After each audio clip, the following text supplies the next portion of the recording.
आज का वीडियो बहुत ही खास है। ये कहानी है महिलाओं पर अत्याचार जुल्म के खिलाफ आवाज़ उठाने वाली और दुश्मनों का मुंह तोड़ जवाब देने वाली एक वीर महिला की। जी हाँ, मैं बात कर रहा हूँ नांगेली, साउथ भारत की रहने वाली नांगेली की। तो उसकी कहानी शुरू करने से पहले अगर चैनल को सब्सक्राइब नहीं किया तो सब्सक्राइब कर लें और साथ ही साथ बेल आइकन प्रेस कर लें ताकि हमारी वीडियोस के नोटिफिकेशन सबसे पहले आपको मिले। तो चलिए शुरू करते हैं कहानी। ये बात 19वीं सदी की है, जब मौजूदा जाति व्यवस्था महिलाओं के प्रति बेहद दमनकारी थी और पुरुषों के अहम को हवा देने के लिए महिलाओं को बंधेपन का सामना करना पड़ता था। केरल के त्रावणकोर के शासनकाल में निम्न जाति नायर की महिलाओं को कमर से ऊपर के बदन को ढकने का अधिकार नहीं था, यानी उन्हें अपना स्तन खुला ही रखना पड़ता था। ये महिलाएं अर्धनग्न अवस्था में न रहकर यदि कपड़े से अपना स्तन ढकती तो उन्हें ब्रेस्टेक्स स्तन कर देना पड़ता था। जी हाँ, ब्रेस्टेक्स, जिसे मूलाक्रम कहा जाता था। यह बात और शर्मिंदा करने वाली है कि ब्रेस्टेक्स महिलाओं के स्तन के आकार के आधार पर लिया जाता था। स्तन का आकार जितना बड़ा, टैक्स उतना ही अधिक होता था। यह टैक्स शोषित जाति की महिलाओं के लिए अपमानजनक था। एक दूसरे के बीच सम्मानपूर्वक जीने के अधिकार से वंचित थी। एक दूसरे के बीच सम्मानपूर्वक जीने के अधिकार से वंचित थी। ब्रेस्ट टैक्स उनकी गरिमा और गोपनीयता पर एक सीधा हमला था। नांगेली एक वीर महिला और उसका पति एक छोटे से तटीय गांव चेरतला में रहते थे। वे खेतीहर मजदूर के रूप में काम करते थे और नारियल के पेड़ों से रस एकत्रित करते थे। नांगेली दलित थी, एक जावा समुदाय से थी। उसने न केवल अपने लिए बल्कि सभी श्रमिक दलित महिलाओं के लिए आवाज उठाई। उनके विरोध ने उनके क्षेत्र में विद्रोह की चिंगारी जलाने में मदद की।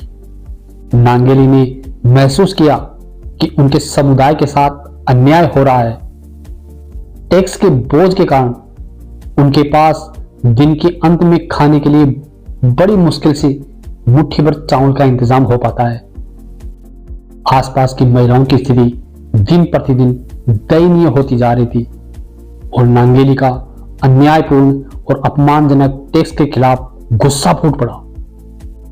पति से बात की और निर्णय लिया कि किसी न किसी को तो आवाज उठानी ही होगी। पति ने नांगेली के विरोध में साथ देने का फैसला लिया और अगले ही दिन से नांगेली अपना स्तन ढकने लगी। नांगेली का यह कदम सामंतवादी समाज के पुरुषों को उनके मुंह पर करारे तमाचे जैसा था। बात आगे पहुंची और फिर नांगेली और उसके पति से ब्रेस्ट टैक्स की मांग की जाने लगी। 1 महीने बाद अधिकारी टैक्स लेने घर पर आदम थे। नांगेली का स्तन मापा गया और टैक्स की मांग की तो नांगेली घर के भीतर गई और चाकू से अपने दोनों स्तन काटकर केले के पत्ते पर लेकर बाहर आई। यह देखकर टैक्स अधिकारी के होश उड़ गए और वो डरकर भाग खड़े हुए। मगर कुछ देर बाद नांगेली की मौत हो गई। लेकिन उनके इस साहसिक कदम ने समाज की अन्य महिलाओं को हिम्मत दे डाली।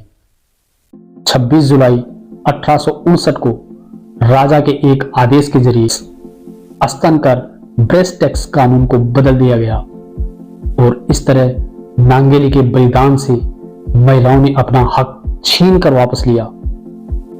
अजीब लग सकता है, पर केरल जैसे प्रगतिशील माने जाने वाले राज्य में भी महिलाओं को अंगवस्त्र या ब्लाउज पहनने का हक पाने के लिए 50 साल से ज्यादा संघर्ष करना पड़ा। नांगेली ने शोषित होने के बावजूद पारंपरिक यौन और सामाजिक मानकों का उल्लंघन किया। उसने अपने शरीर के प्रति समाज की शक्तिहीन सोच को शक्तिशाली प्रतिरोध में बदल दिया। भले ही नांगेली के शरीर को शोषित किया गया हो, लेकिन उसने भावनात्मक रूप से घायल होने को मंजूर नहीं किया। हमारे समाज में अक्सर ये देखा गया है, किसी भी सामाजिक विकृति की तरफ हमारी चेतना को जगाने के लिए किसी मासूम को अपने प्राणों की कीमत चुकानी पड़ती है। पुराने समय की बेबाक और निडर महिलाओं के बलिदान का ही नतीजा है कि आज हम एक स्वतंत्र समाज में सांस ले रहे हैं। भले ही हमारे कदमों के नीचे कंक्रीट आ गई हो, लेकिन हमें यह नहीं भूलना चाहिए कि हमारा वर्तमान अभी भी एक दोषपूर्ण, अक्सर अन्याय से भरे इतिहास के कंधों पर आधारित है और एक बेहतर समावेशी भविष्य के लिए प्रतिरोध की कहानियों का निरंतर लिखा जाना आवश्यक है, अभी भी आवश्यक है। आशा है इस कहानी से आपको अच्छी सीख मिली होगी। अगर अच्छी लगी तो शेयर करें और चैनल को अगर सब्सक्राइब नहीं किया है तो सब्सक्राइब जरूर कर लें।